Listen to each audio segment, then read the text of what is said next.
Isolées et infranchissables, ces montagnes abritent un terrible héritage. Dans ces paysages d'une beauté à couper le souffle, le pire a été conçu. Je vous interdis de battre en retraite! Une forteresse alpine pour la machine de guerre nazie. Si vous étiez un mitrailleur anti-aérien avec pour mission de protéger Hitler, vous étiez posté ici. Une mégastructure aux dimensions titanesques qui a repoussé les limites de l'ingénierie. Je l'ai promis personnellement au Führer! Avec la route la plus haute d'Allemagne, creusée à même la montagne, et un véritable labyrinthe de tunnels percé au cœur de la roche. Ce n'était pas seulement pour impressionner Hitler, c'était pour impressionner le monde entier. Voici l'histoire de la résidence bavaroise d'Hitler et de la base secrète qu'elle abritait. Le Nid d'Aigle. Les plus grandes constructions de la Deuxième Guerre mondiale, qui devaient assurer la suprématie d'Hitler, Je les fortifierai! ne sont plus aujourd'hui que les vestiges de l'ambition militaire d'un fanatique. Découvrez-en les secrets dans Nazi Mégastructure.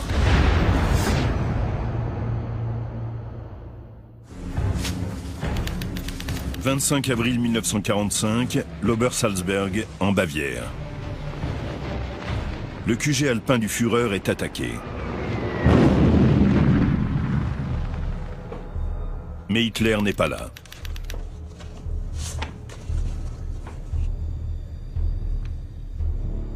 Des nouvelles de l'Obersalzberg, mein Führer.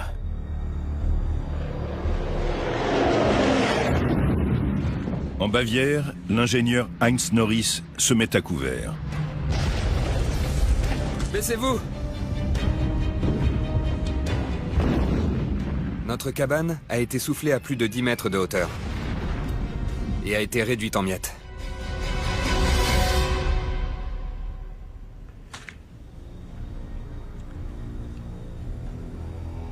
Tout ira bien à l'Obersalzberg. Les bunkers résisteront. Norris court se mettre à l'abri. Au bunker! Sa vie va dépendre de l'une des constructions les plus emblématiques de l'Allemagne nazie.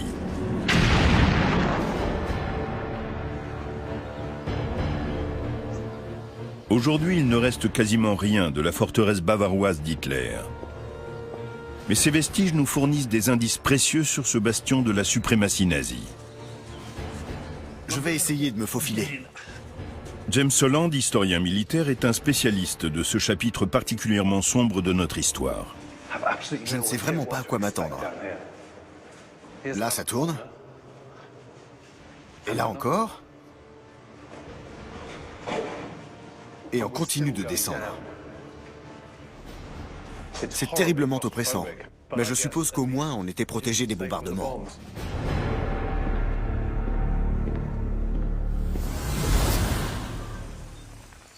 L'histoire de cette mégastructure nazie débute en 1923, à 482 km au sud de Berlin, à l'Obersalzberg, dans le district de Haute-Bavière.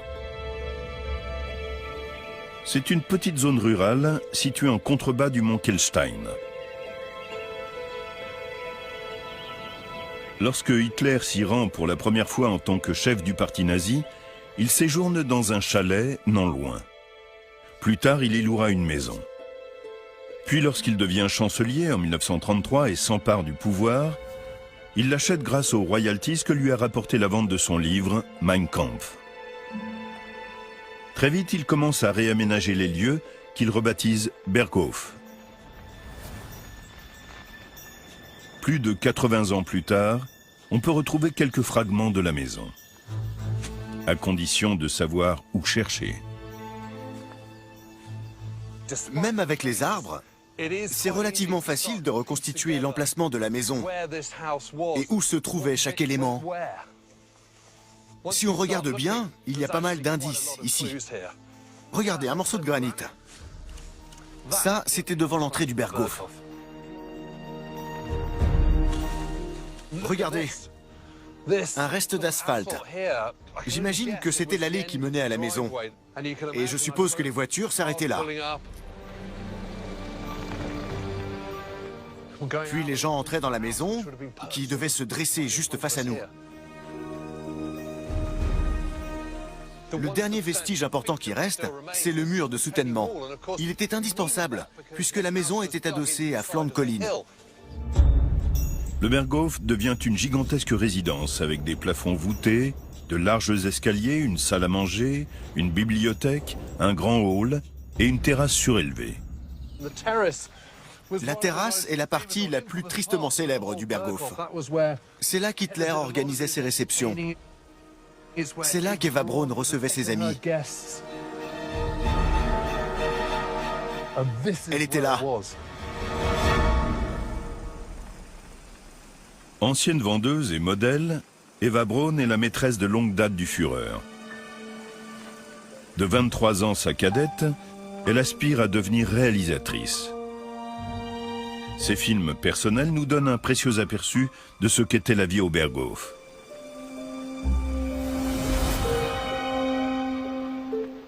Hitler y appréciait tout particulièrement son immense fenêtre panoramique, avec sa vue plongeante sur la montagne de Luntersberg et sur sa chère patrie, l'Autriche. C'est inspiré par ces majestueux paysages qu'il va fomenter ses projets les plus funestes. Ce qui m'attire ici, ce n'est pas seulement la beauté du paysage. Je m'y sens loin des mesquineries. Et cela stimule mon imagination.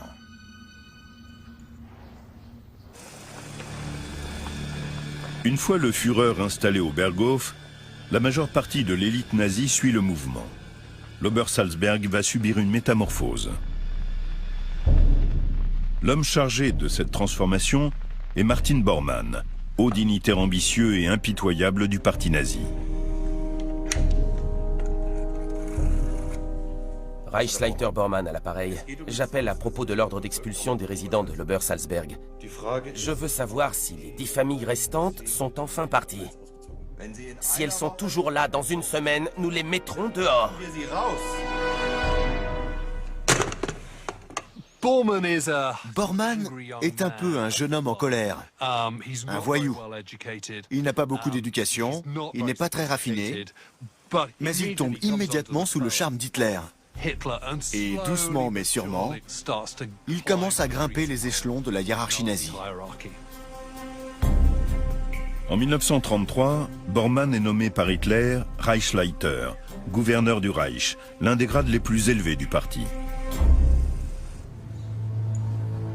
C'est lui qui va superviser l'aménagement du Berghof. Et ici, mein Führer, il y aura une poutre métallique pour soutenir le mur du dessus. Ah oui. D'accord, c'est logique. On a souvent dit que Bormann était l'éminence grise du Führer, parce qu'il restait dans l'ombre, mais qu'il avait une énorme influence sur Hitler dans ce domaine. Connaissant la passion d'Hitler pour l'architecture, Bormann conçoit de nouveaux projets de bâtiments pour s'attirer les grâces du Führer et renforcer sa position. Il envisage de construire une véritable forteresse alpine, couvrant tout l'Obersalzberg. L'ingénieur Heinz Norris est le conducteur de travaux adjoint. Bormann arrive. Tenez-vous bien. Il subit de plein fouet les emportements de Bormann. Arrêtez, arrêtez, ça ne va pas. 3 mètres. 3 mètres. Bormann est doté d'une énergie incroyable. Il est extrêmement entreprenant. Il ne s'accorde aucun répit. Il harcèle sans relâche son personnel et exige toujours l'impossible. Pas là. Bormann va transformer un paisible village des Alpes bavaroises en enclave nazie. C'est ici qu'Hitler va concevoir certaines des exactions les plus ignobles du XXe siècle.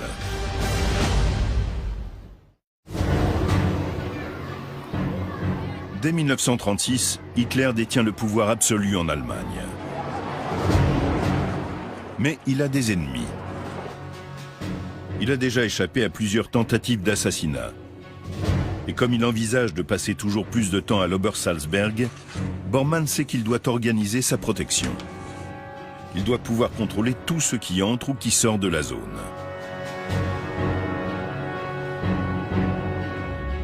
Bormann met sur pied un système de sécurité très perfectionné.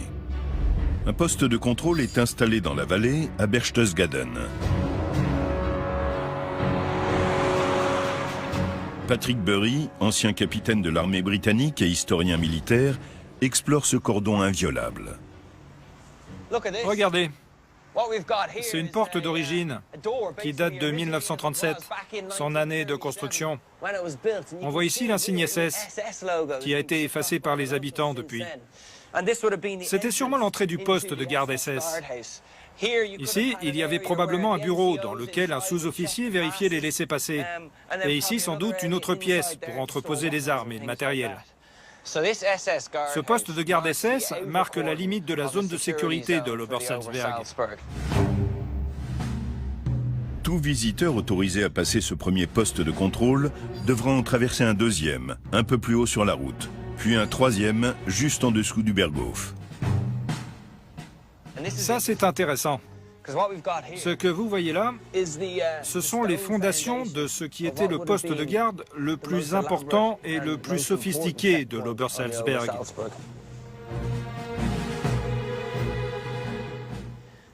La partie qui se trouvait ici était en bois. La construction enjambait la route pour rejoindre l'autre côté. Et il y avait une barrière pour arrêter tous ceux qui passaient.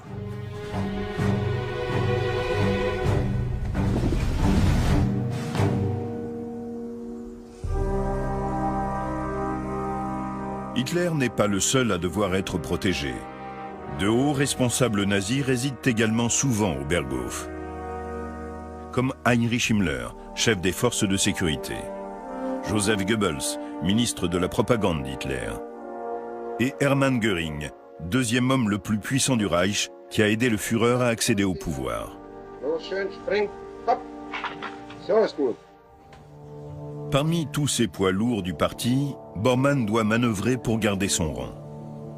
En manipulant l'implantation des maisons de l'Obersalzberg, il peut maintenir ses concurrents à distance.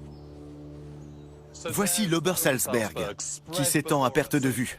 Si vous regardez ce toit qui dépasse des arbres, un peu plus à droite, c'est là que se trouvait le Berghof, la résidence d'Hitler. Un peu plus haut sur la colline, c'est là que Göring avait fait construire sa maison. Et entre les deux, comme pour s'interposer, se trouvait Martin Bormann, là où il pouvait veiller sur le Führer.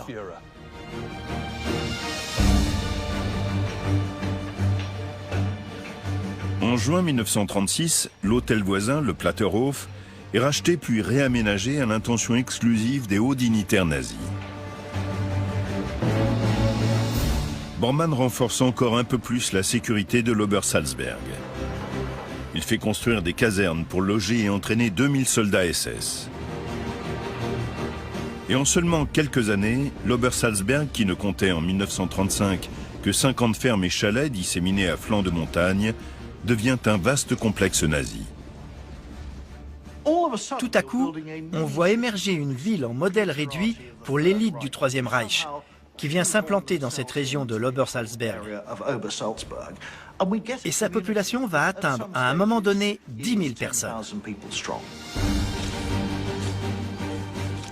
Faire fonctionner cet immense complexe nazi nécessite une infrastructure pharaonique. Ce bâtiment aux dimensions gigantesques donne un aperçu de l'ampleur de la tâche. Vous me croirez si vous voulez, mais ceci était la réserve à charbon. Elle peut contenir 3500 tonnes. On raconte que lorsque Bormann l'a vu pour la première fois, il n'a pas aimé la manière dont les pierres avaient été agencées sur la façade. Donc il l'a fait démonter et reconstruire. Quel homme incroyable. En 1936, Hitler décrète qu'il veut une nouvelle chancellerie du Reich, un deuxième siège pour le gouvernement. Elle sera construite à quelques kilomètres de là, dans le village de Bischofswiesen. D'ici, il pourra diriger l'Allemagne sans avoir à retourner à Berlin.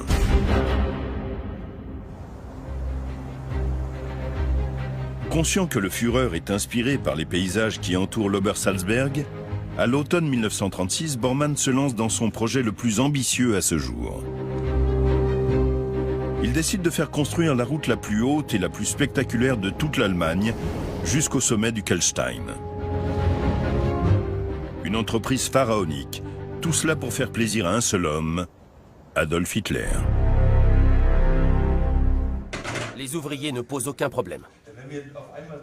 L'homme chargé de mener à bien ce projet qui semble impossible est l'ingénieur en chef Hans Hauptner.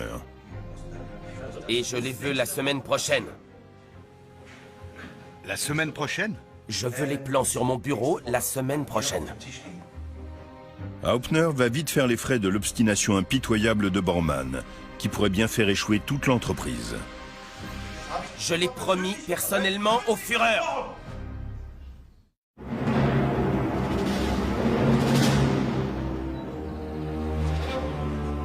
Quand on arrive au sommet du mont Kelstein, on comprend l'ampleur de la tâche qui attend Hans Hauptner et ses ouvriers. Quand il a commencé les travaux de construction au printemps 1937, il y avait encore de la neige, comme aujourd'hui. Et regardez ce rocher. On voit à quel point c'est un terrain escarpé. Et c'est ce qu'ils ont dû affronter. Ils ont dû littéralement creuser une route dans la roche. Et ce n'est pas le plus gros problème. À un endroit, la route est censée passer sur une bande rocheuse trop instable pour en supporter le poids. La seule solution consiste à percer un long tunnel au cœur de la montagne. Rien ne peut arrêter Martin Bormann. Sa route doit être parfaite. L'objectif de cette route est d'éblouir. Et qu'à chaque tournant, on a l'impression d'accomplir un véritable idéal romantique. La route fait 6,5 km de long. Et pourtant, sous la pression, les ingénieurs la terminent en seulement 13 mois. C'est encore un exploit qui montre que les Allemands et les nazis peuvent faire absolument tout ce qu'ils veulent.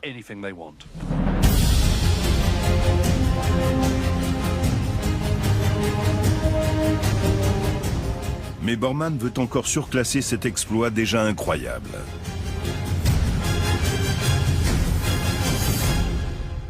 Pour couronner le complexe de l'Obersalzberg, il exige désormais la construction d'une maison au sommet de la montagne. Elle sera baptisée le Nid d'Aigle. Ici, Hitler pourra impressionner les leaders du monde entier avec ses paysages à couper le souffle, rendus accessibles grâce au génie nazi. Mais Hauptner et ses hommes pensent que cette construction est impossible. Le sommet n'est pas assez large pour accueillir à la fois une route et un bâtiment. Ils proposent donc une solution radicale. Terminer la route près du sommet, creuser un tunnel dans la montagne et accéder au bâtiment 120 mètres plus haut par un ascenseur.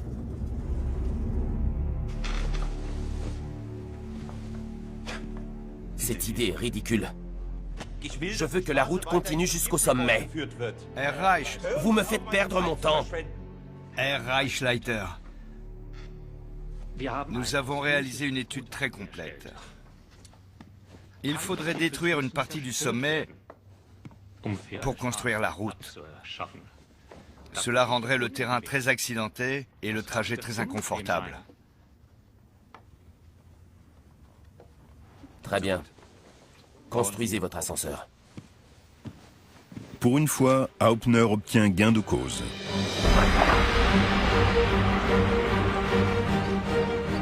« 800 ouvriers sont réquisitionnés pour travailler à 1615 mètres d'altitude, au-dessus de la limite des neiges éternelles. Mais 6 mois à peine après le début des travaux, une mauvaise surprise attend Hans Hauptner. Hitler veut voir le site. Dites-moi, Hauptner, c'est quoi ça? C'est inacceptable! Un homme se souvient des emportements de Bormann. L'ingénieur Heinz Norris est souvent confronté au tempérament tyrannique du Reichsleiter. Il avait très souvent des accès de rage. Scandaleux! Quand il s'emportait, il était impossible de le raisonner. Le Führer sera là dans 3 semaines. Il n'est pas question que je lui montre ça!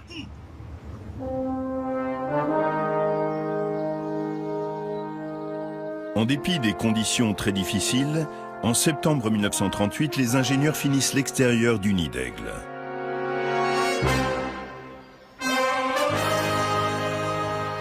Après une ascension de près de 1700 mètres par la nouvelle route, Le visiteur débouche sur un impressionnant tunnel.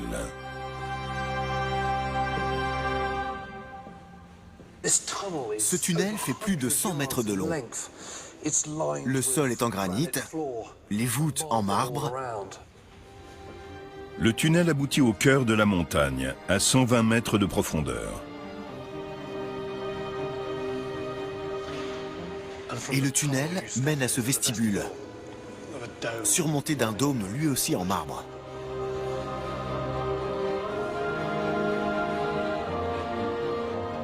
Et maintenant, nous allons prendre l'ascenseur.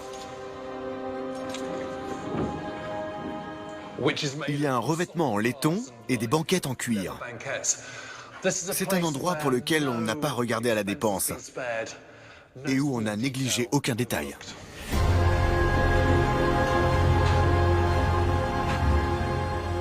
L'ascenseur est conçu pour contenir 15 personnes.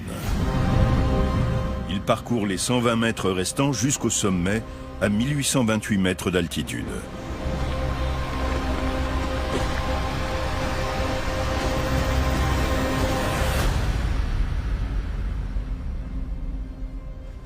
Cet endroit est peut-être le fruit d'un cerveau mégalomane, et ce n'est en définitive rien de plus qu'un chalet.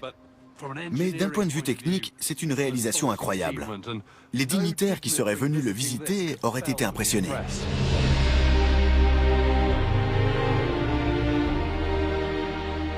Aujourd'hui, le Nid d'Aigle est devenu un salon de thé, ouvert au public. Mais il garde encore les traces de ses sombres origines nazies.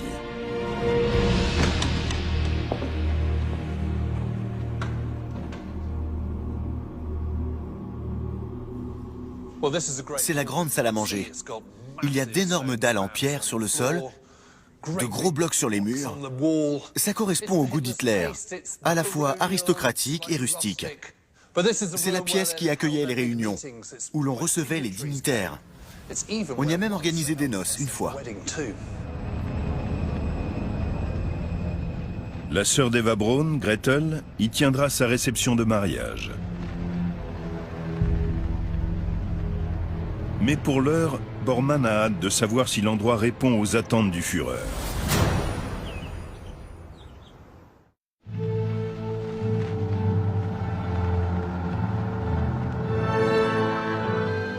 Le 16 septembre 1938, Hitler visite le Nid d'Aigle pour la première fois.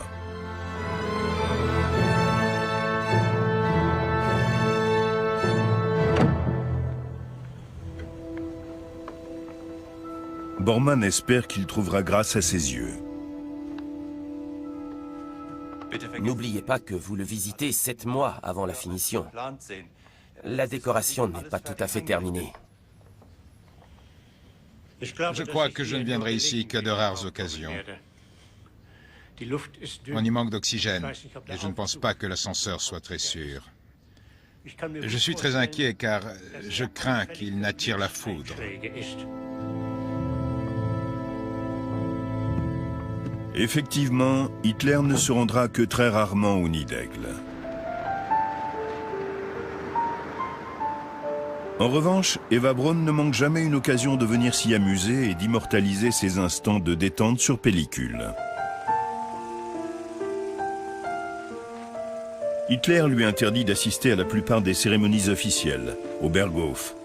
Elle en profite donc pour rejoindre les sommets avec ses amis et sa famille. Pourtant, Eva décrit son existence comme celle d'une prisonnière dans une cage dorée. Quant à Bormann, ses velléités de plaire au Führer ont échoué. Il se retrouve désormais dans une position fragilisée. Je pense qu'au moment où le Führer a découvert le Nid d'Aigle, son lien avec Martin Bormann était en jeu. Et leur relation aurait pu évoluer de deux manières différentes. Hitler aurait pu commencer à trouver Bormann agaçant. Celui-ci aurait pu tomber en disgrâce. Mais le fait est qu'il s'est passé le contraire. Martin Bormann est devenu le gardien de l'Obersalzberg. Hitler s'est reposé encore plus sur lui. Il n'y avait personne d'autre vers qui il pouvait se tourner, hormis Martin Bormann. Malgré cette unique erreur de jugement, Bormann a si habilement écarté tous ses rivaux qu'il s'est rendu indispensable pour le Führer. Ah, La souris qui déplace les montagnes en une nuit. Et depuis 1935, Bormann a bâti pour Hitler la forteresse nazie parfaite. Je m'en charge. Pendant que Bormann est occupé à construire, Hitler poursuit sa politique d'expansion de l'Allemagne. Au Berghof, en février 1938, il décide de demander l'unification de l'Allemagne et de l'Autriche, qu'il annexe le mois suivant, sans rencontrer aucune résistance.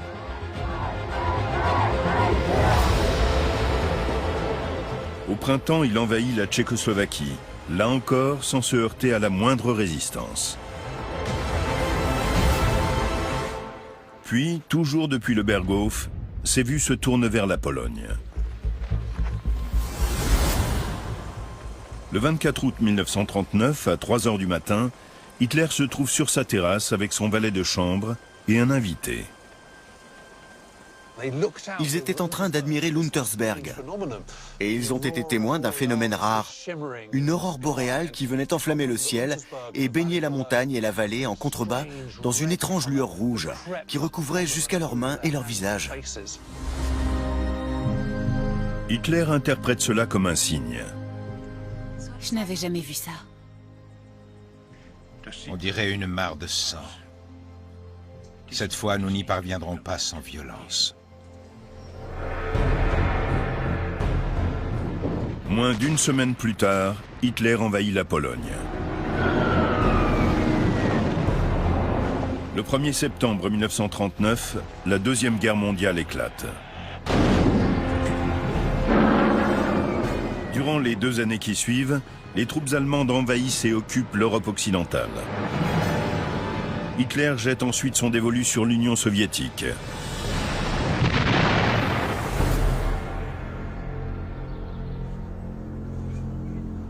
Pendant cette période, il aime venir se recueillir au Berghof, dans l'atmosphère paisible de l'Obersalzberg. Pendant les années de guerre, il va avoir de plus en plus tendance à voir le verre à moitié plein plutôt qu'à moitié vide. Et il veut que rien ne vienne ternir ce paradis des Alpes bavaroises. Par conséquent, il se retrouve de plus en plus souvent dans une bulle coupée des réalités. Hitler est aveuglé, de plus en plus persuadé d'être invincible. Et le Berghof ne fait que renforcer cette illusion. Mes plus grandes décisions ont été prises à l'Obersalzberg. Tant de choses ont vu le jour et ont été menées à terme ici. Mais isolé dans sa tour d'ivoire, il commence à prendre des initiatives désastreuses.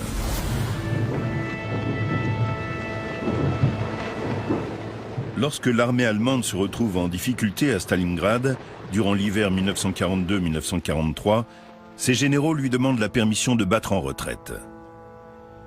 Je ne quitterai pas la Volga.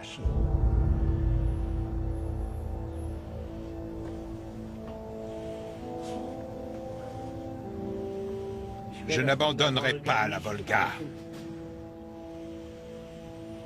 Je vous interdis de battre en retraite. Je vous ordonne de garder vos positions. C'est une décision catastrophique.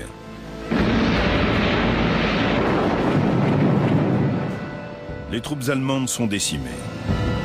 850 000 soldats sont tués, blessés ou faits prisonniers.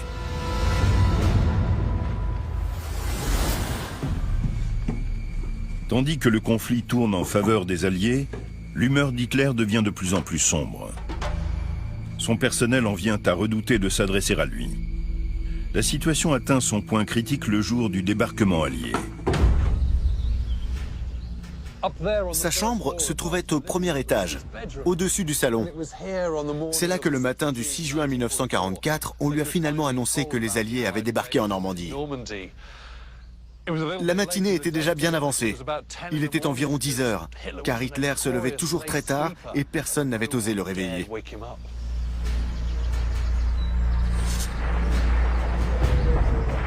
En l'absence de directives claires du Führer jusqu'en fin de journée, les Alliés gagnent du terrain.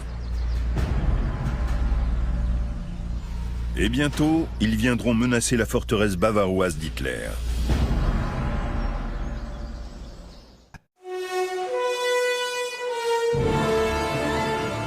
Durant la majeure partie du conflit, l'Obersalzberg, région isolée de l'extrême sud-est de l'Allemagne, a été épargnée par les hostilités. Mais une fois que les Alliés développent les bombardiers à long rayon d'action et que leurs raids se font plus audacieux, la forteresse d'Hitler commence à sembler vulnérable. Bormann met sur pied un plan de défense. Il veut se doter d'une puissance de feu en altitude. Il fait installer des canons anti-aériens le long de la crête qui surplombe le complexe de l'Obersalzberg, comme nous l'explique l'expert militaire Patrick Bury. À cette époque, il devait y avoir 6 canons anti-aériens de différents calibres, dispersés dans cette zone. Si on les a installés ici, c'est pour une raison très simple, que voilà. Ils surplombent le Berghof, qui se trouve droit devant. Si vous étiez un mitrailleur anti-aérien avec pour mission de protéger Hitler, vous étiez posté ici. Bormann envisage également de créer un réseau de bunkers souterrains. Il ordonne la construction de 5 km de tunnels, ainsi que d'un QG secret pour le Führer, juste derrière le Berghof. L'ingénieur Heinz Norris supervise les travaux du bunker du Berghof. Ça va prendre des mois.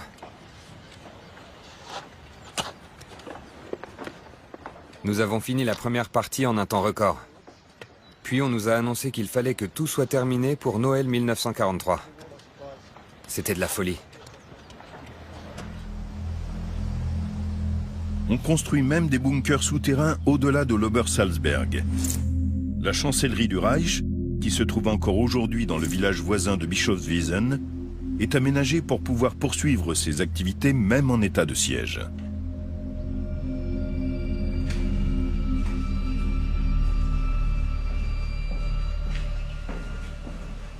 Cet escalier mène à des tunnels qui passent en dessous de la chancellerie. Je ne sais vraiment pas à quoi m'attendre.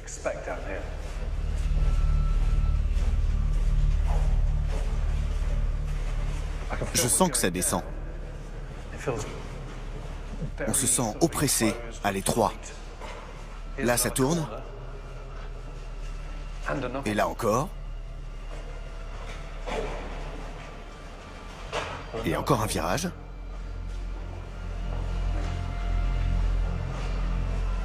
Et on continue à descendre. Une chose est sûre, on ne risque pas d'être touché par une bombe à cette profondeur.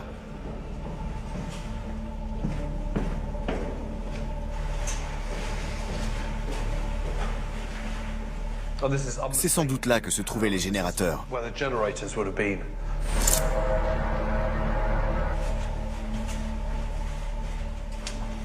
La salle des communications.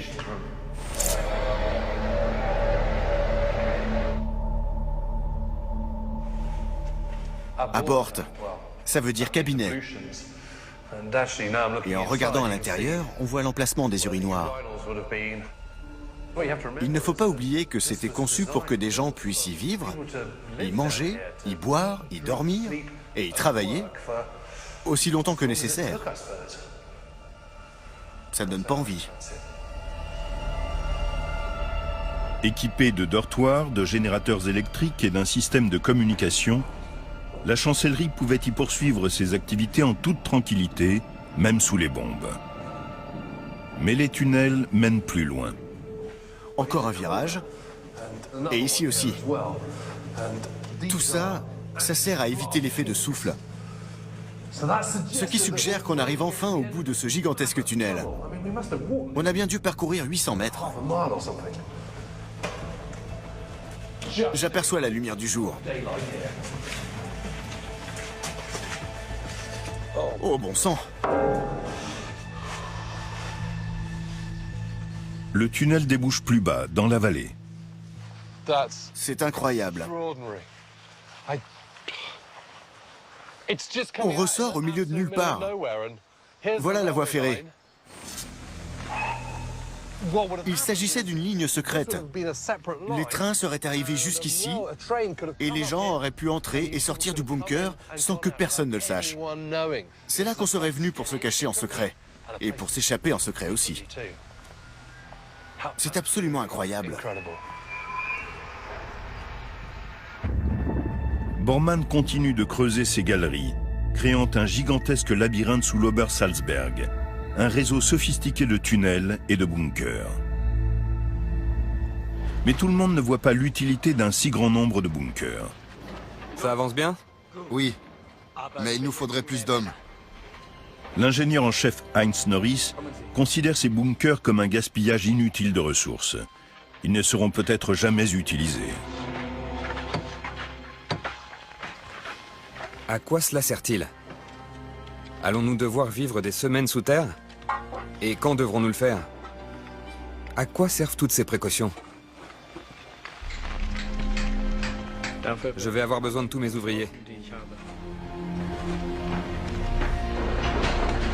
Mais pour Bormann, ces tunnels font partie d'un projet plus ambitieux. Si la capitale doit tomber, il est persuadé que sa forteresse de l'Obersalzberg sera le seul endroit où il pourra garder le Führer en sécurité.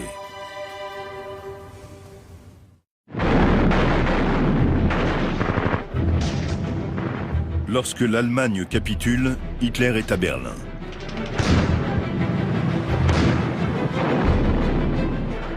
Le 20 avril 1945, l'armée russe se rapproche.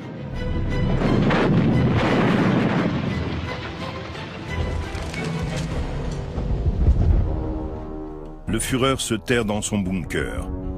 Il est loin de son sanctuaire de l'Obersalzberg. Mein Führer, il faut déplacer votre QG à l'Obersalzberg. J'ai tout préparé. Votre forteresse n'attend plus que vous. Je refuse de me déshonorer en fuyant.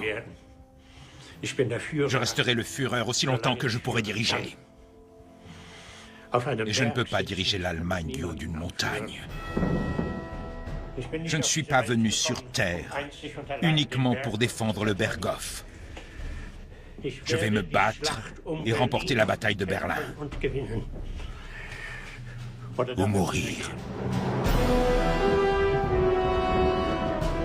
Malgré l'attachement d'Hitler pour l'Obersalzberg, il abandonne tout espoir d'y retourner. C'est soit le Reich millénaire, soit l'apocalypse.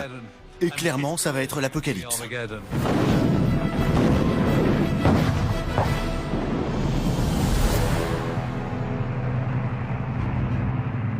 Le matin du 25 avril 1945, la tranquillité de l'Obersalzberg vole en éclats.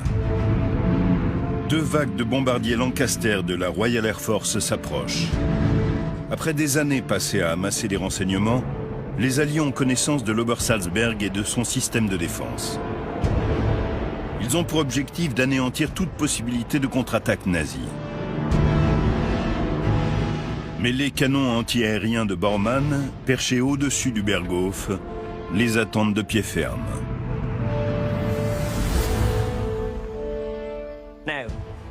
Il y a un petit problème avec cette position. Elle est cachée grâce à cette ligne de crête. Mais du coup, elle ne peut rien faire contre les bombardiers qui viennent de cette direction. Et bien sûr, le matin du 25 avril, lorsque le Berghof a été bombardé, d'où venaient les avions?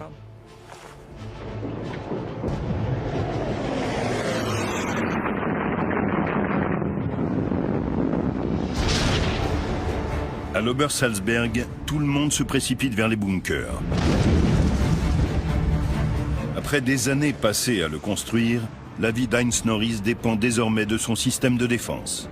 Au bunker!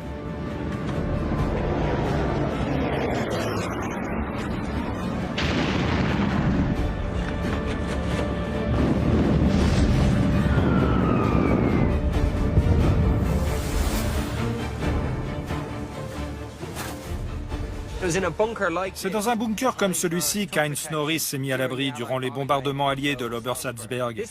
Ce bunker n'aurait pas résisté à l'impact direct d'une bombe, mais il offrait une plus grande protection que de rester exposé ici, dans la forêt.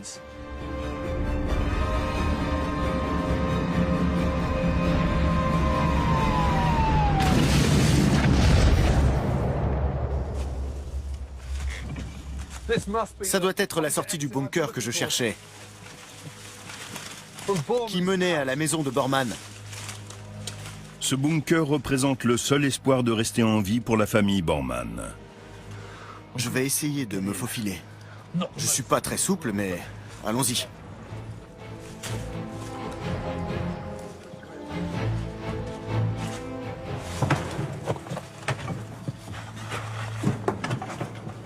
Quand Bormann était avec Hitler, dans son bunker de Berlin, sa famille était restée là. Il avait 10 enfants. Et lorsque l'alerte a retenti, ils sont entrés dans le réseau de tunnels par un passage situé dans la maison et ils ont descendu un escalier jusqu'à des chambres qui avaient été prévues à cet effet. Ils s'y sont abrités pendant le bombardement.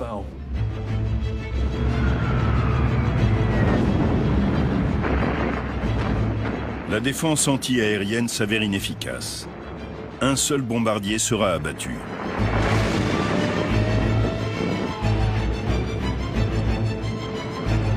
La Royal Air Force largue plus de 1200 tonnes de bombes sur l'Obersalzberg, au cours d'un raid qui va durer 2 heures.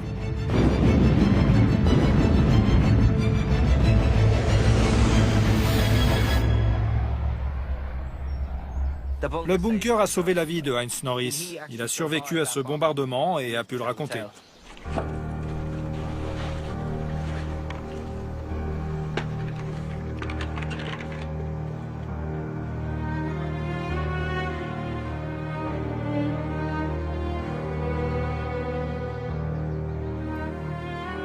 La famille de Bormann, cachée sous terre, s'en sort également indemne.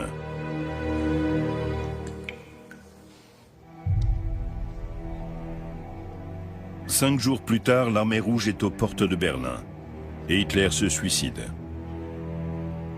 Il ne restait plus rien pour Bormann.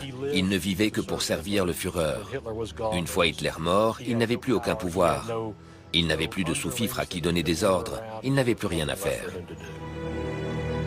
Bormann tente de fuir Berlin. On retrouvera son cadavre près de la gare.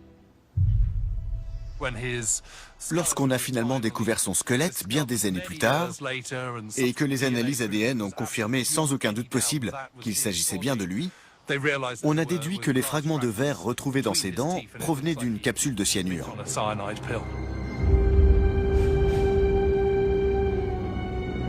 L'Obersalzberg, 10 ans pour le construire, 2 heures pour le détruire. Si Hitler et Bormann avaient pu s'abriter dans ces bunkers, ils auraient survécu au bombardement. Mais même ici, pour le Führer, la fin aurait été inéluctable. Il se serait retrouvé pris au piège. Il lui aurait été impossible de défendre cet endroit. Hitler n'aurait eu d'autre choix que d'abandonner l'Obersalzberg. L'endroit qui fut pour lui un sanctuaire et un lieu de recueillement. La forteresse qui le rendait, croyait-il, invincible, n'est plus qu'un amas de ruines.